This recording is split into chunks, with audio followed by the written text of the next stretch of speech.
说话的葡萄，微笑的苹果，响铃的桃子。很久以前，有一位国王，他有3个美丽的女儿。有一天，他去市集前问3个女儿：“你们要我从市集给你们买些什么？”大女儿对他说：“亲爱的父亲，请给我买一件金子做的衣服。”二女儿对他说：“请给我买一件银子做的衣服。”那你想要什么？他问小女儿：“亲爱的父亲，请给我买一串会说话的葡萄，一只会微笑的苹果和一只响铃的桃子。”国王摇摇头。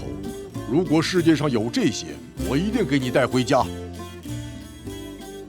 国王去了市集，马上给大女儿买到了金子做的衣服，给二女儿买到了银子做的衣服。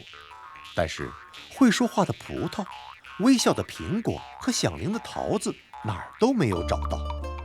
国王很难过，因为他无法满足最喜欢的小女儿的愿望。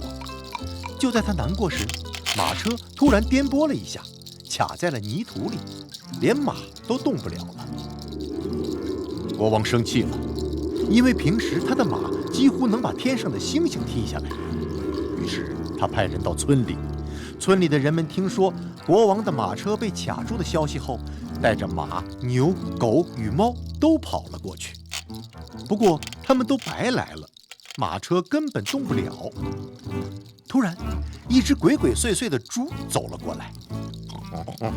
殿下，把您的小女儿送给我，我马上把您从这里拉出来。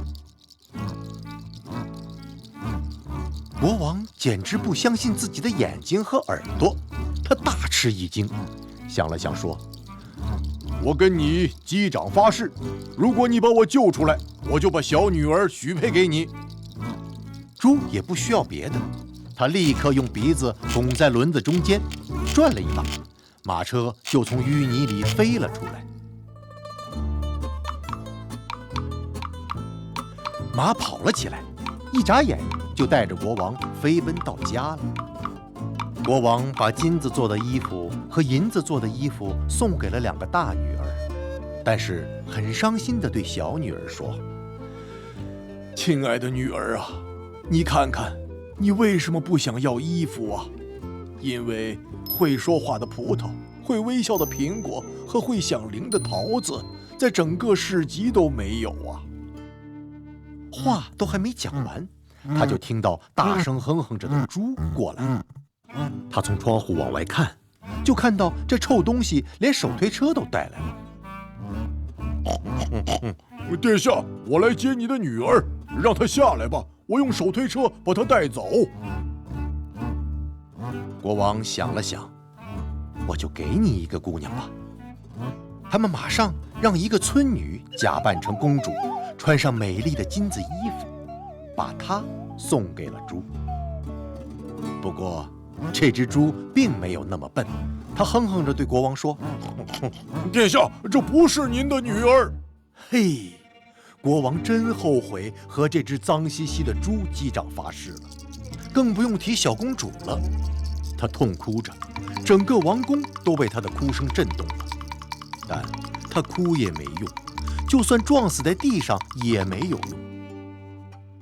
国王流着眼泪对他说：“亲爱的女儿啊，我答应把你给他，你不得不走。”国王又想了想，给女儿换上了脏破的衣服，就让她下去了。猪看到了公主，开心得不得了，他抱起公主放在了手推车上，并大声哼着带走了她。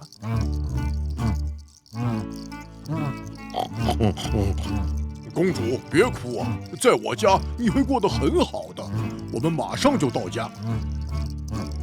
猪停在了猪圈前，女孩哭得更悲伤。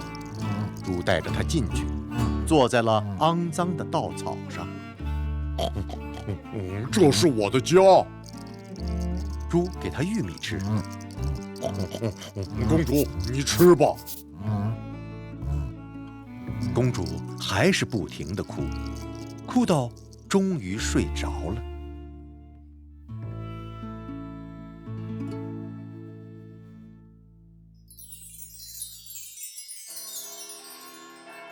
直到第二天中午，公主才睡醒。她听到中午的铃声，就睁开了眼睛，简直发生了奇迹。她明明在猪圈里睡了觉，却在王宫醒过来。一群女孩跑到她的床边，拿着一件比一件更漂亮的衣服给她穿上，然后她们带着她走进了隔壁房间。餐桌上坐着一位非常帅气的小伙子。他对她说：“请坐在这里吧，不用害羞，你眼到之处都是你的，我也是你的。如果你看得起我的话。”“你到底是谁？还是其他什么？”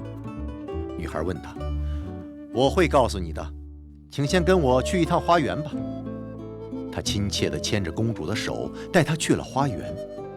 一个小小的葡萄藤垂在公主面前，上面的一串葡萄对她说：“把我摘下来吧，美丽的公主。”他们继续走，走到一棵苹果树下，树上的小小的红苹果对她微笑。“你看，微笑的苹果也在这儿。”小伙子说。他们接着走。“什么铃声这么美啊？”“响铃的桃子，你想要的。”“现在你是不是可以留下来当我的妻子呢？”公主投入了帅气的小伙子的怀抱，说：“我当然留下来，和你永远不分开。”后来，小伙子告诉她，他以前是一位王子，但是一个邪恶的女巫把他变成了猪，并且诅咒他，如果想要变回王子，除非遇到一个想要说话的葡萄、微笑的苹果与响铃的桃子的女孩为止。当天，他们通知了公主的父亲，请他带着整个王国的人民参加婚礼。他们的婚礼非常盛大隆重。如果他们还没有死的话，现在还幸福地活着呢。